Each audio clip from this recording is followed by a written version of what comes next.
안녕하세요, 삼남매인조입니다. 오늘은 저희가 좀 라이트한 주제로 여러분을 찾아뵈었습니다. 모두가 궁금해하는 바로 그 주제. 도대체 당신이 소개팅을 왜 못 받고 있는가?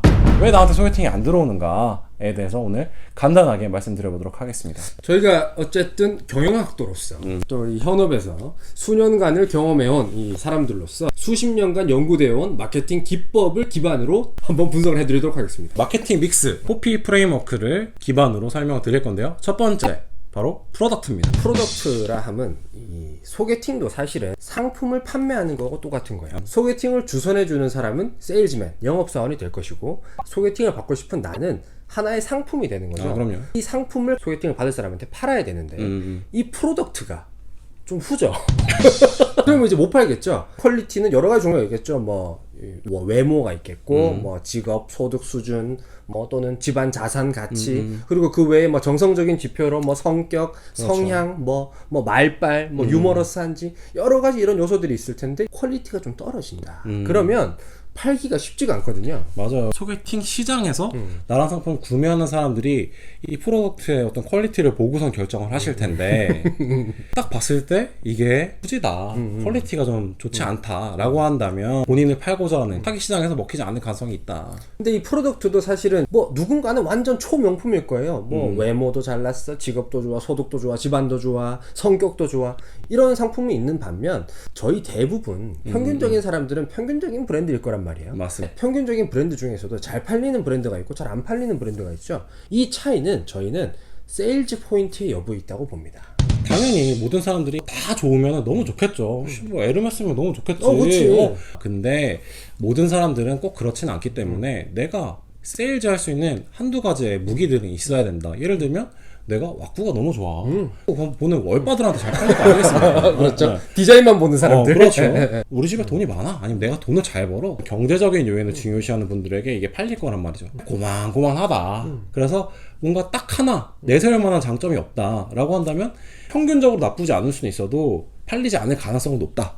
저 옛날에 뭐 학생 때 생각해보면 소개팅 할 때 항상 이렇게 어필을 했어요. 나는 하드웨어보단 소프트웨어다. 소프트웨어가 기가 막히다. 요거를 미리 얘기해 준다? 그러면 그게 세일즈 포인트가 돼서 세일즈맨 입장에서 굉장히 편해지는 거거든요. 그래서 소개팅이 조금 안 된다, 소개팅 내가 주선을 자꾸 못 받는다라고 하시는 분들은 한두 가지 무기를 만드시는 게 좋겠다. 두 번째는 프라이스입니다. 이 시장에서 통용되는 가격이라는 게 있는 거거든요. 나라는 사람의 가격을 너무 높게 책정을 한 나머지 이제 그 상대방 그 기준을 너무 다양하게 뭐 외모도 뭐 성격도 뭐 직업도 이렇게 하시는 분들이 있고, 또 어떤 분은 그 여러 가지 기준 중에 하나를 너무 높게 외모를 막 준 연예인급으로다가 그치. 뭐 이렇게 요구를 하면 당연히 안 팔리는 거죠. 내가 예를 들면 80점짜리인데 자꾸 90점짜리 상대방을 요구를 하면서 아니다 하게 되면 본인도 결국에는 소개팅 상대방을 찾을 수가 없고, 주선자도 그럼 이거 해달라는 거야, 나 안 해 라고 해버리기 때문에 여러분들이 소개팅을 찾을 수 없다. 사실 이 상품을 판매하는 데 있어서 가장 중요한 포인트입니다. 가격 결정. 이 가격 결정이 잘못돼 버리면 그냥 시장에서 도태되기 마련이에요. 여러분들이 혹시나 또 이런 측면에서 내가 좀 안 팔린다, 내가 소개팅 시장에서 안 먹힌다, 자꾸 안 들어온다라고 하시면 여러분 지금 여러분의 가치를 과대평가하고 계실 가능성이 높습니다. 그래서 본인의 가격을 세일을 해보십시오. 내가 지금 100만원짜리라고 생각이 들더라도 20% 할인하는 거예요. 80만원에 파십시오. 거기서 팔린다 하면은 이제 본인의 지금 시장 가치가 그 정도다. 그래서 거기서 찾아보시면 지금보다는 소개팅 시장에서 여러분의 상대를 찾으실 확률이 높습니다. 추가적으로 이 가격이라는 건 계절성이 있습니다. 그렇죠. 예를 들어서 수영복 여름 되면 불티나게 팔리겠죠. 우리 소개팅 시장에서 계절성을 두드러지게 보이는 포인트 세 가지입니다. 봄의 진입, 살랑살랑 이 그치. 꽃바람이 부는 요때, 가을의 진입, 뭔가 사람들의 마음에 쓸쓸함을 느끼고 이제 막 뭔가 좀 외로움을 느끼고 이럴 때, 연말이 다가오는 시점, 막 바깥에서 종소리 들리고 크리스마스 징글벨 하면서 조명 올리고 이럴 때는 시장에 수도 없이 많은 제품들이 갑자기 튀어나오면서 적극적인 세일즈가 이루어지는 시기란 말이죠. 그래서 뭐 그때를 좀 뭐 피하는 것도 방법이 될 수 있을 것이고, 또는 그때가 됐을 때 오히려 잘 팔리는, 오히려 그럼요. 조금 더 가격을 높게 받을 수 있는 게 있기 때문에 계절성도 잘 노리시라 말씀드리고 싶네요. 또 이런 것들을 배합하는 게 소위 말하는 마케팅 전략 아니겠습니까? 그래서 그렇죠. 본인의 특성을 잘 살피셔가지고 어떤 전략을 선택해야 되느냐, 내가 니치 마켓을 노릴 것이냐, 아니면 매스 마켓을 노리고 시즈널리티를 빵 가져갈 것이냐, 이게 되게 중요하다고 할 수 있겠죠. 맞습니다.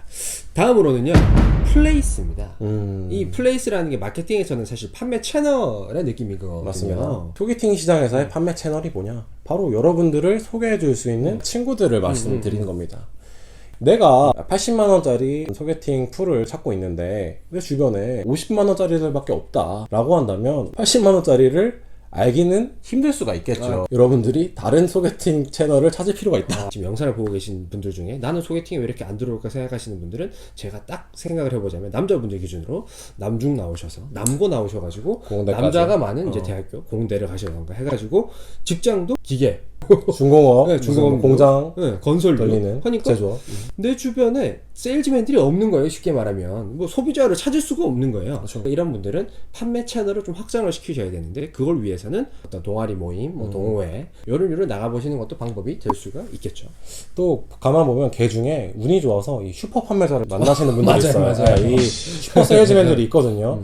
제가 아는 제 친구 중에 한 명은 진짜 이 세일즈에 대한 이 소개팅에 대한 혁명 의식으로 가득 차 있어. 그래서 내가 이 친구 마음에 드는 어떤 소개팅 주선을 해줘야 되겠다라는 거를 너무나 책임감을 가지고 하기 때문에 몇 번 주변에서 딱딱 땡겨와서 해봤는데 이 친구가 마음에 안 들어한다. 그럼 이 친구 어떻게 하느냐? 인스타를 뒤집니다. 적극적으로. 네, 인스타를 뒤집어요. 적극적으로. 그래서 인스타를 막 뒤져가 딱딱 봐서 저한테 먼저 물어보더라고요. 아, 이분 어때? 이분 어때? 이렇게 물어봐요. 그럼 내가 보고선 괜찮은데? 라고 하면은 본인이 DM을 보내더라고요. 직접. 내가 아니라 본인이 DM을 보내. 소개팅 하실래요? DM을 해서 안녕하세요. 그래서 저 누군데요? 그래서 저 누구라고 하는데요. 사실 제가 너무 괜찮은 친구가 있어갖고 근데 이 친구가 소개팅 이 친구랑 좀 잘 어울릴 것 같아서 연락을 드렸다. 이렇게 하면은 그 실제로 먹힌다니까. 그래서 제가 한 번 한 적이 있어요, 소개팅을. 내가 만약에 나를 직접 시장에 내놓고 내가 직접 팔기는 좀 부담스러워요. 그러면 슈퍼 세일즈맨을 두세요. 슈퍼 세일즈맨이 그거를 대신해 주기도 합니다. 맞습니다. 그래서 여러분들이 주위를 잘 살펴보시고 채널들을 다변화하시던가 슈퍼 세일즈맨 주변에 엄청나게 적극적이고 그런 사람들 만드신다면 여러분의 소개팅 주선 확률 더 높아질 수 있습니다. 자, 마지막입니다. 프로모션이죠. 앞에 말씀드렸던 프로덕트, 프라이스, 플레이스를 잘 배합을 해서 어떻게 나를 팔 것이냐, 나를 어떻게 시장에 포장해서 내보낼 것이냐, 바로 이거거든요.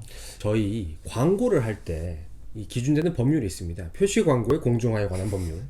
요 법률에 저촉되지 않는 선에서 광고를 하면 되는 거예요. 그럼요. 과대 광고, 허위 광고, 과장 광고 하면 안 되죠. 내가 만약에 100인데 나를 400이라고 광고하면 안 되는 거예요. 근데 내가 100인데 사실 나 120은 돼. 요 정도 광고를 할 수 있어야 되는 거예요. 그치. 이제 광고를 봐야 엔드 소비자가 기회를 잡게 되고 얘 괜찮네. 그치. 이렇게 될 수 있단 말이죠. 예를 들어서 내가 갖고 있는 세일즈 포인트가 아까 여러 가지가 있다고 하면 그 세일즈 포인트를 알려주고 요걸 기준으로 판촉을 해줘. 이렇게 요청하는 게 바로 프로모션인 거거든요. 막말로 내가 만약에 돈이 많아요. 내가 돈 많이 게 내 세일즈 포인트에. 근데 내가 너무너무 험불하게 막 유니클로 탑10 29개 유니클로 안 되죠. A 세컨즈만 입고 다녀. 그러면 모른단 말이에요.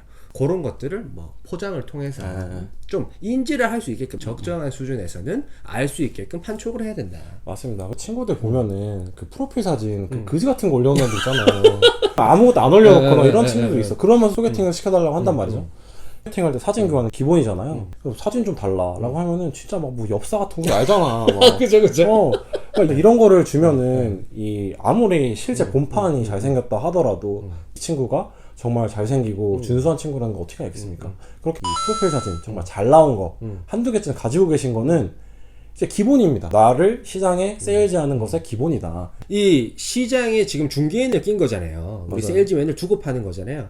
이 세일즈맨한테 적극적으로 커뮤니케이션을 하는 것, 세일즈맨과의 커뮤니케이션, 이것도 굉장히 중요합니다. 저희가 말씀드린 4가지를 기준으로 적합하게 전략을 세우신 다음에 우리 세일즈맨과 적극적인 소통을 하신다면 여러분의 소개팅 시장에서도 반드시 빛이 날 것이다.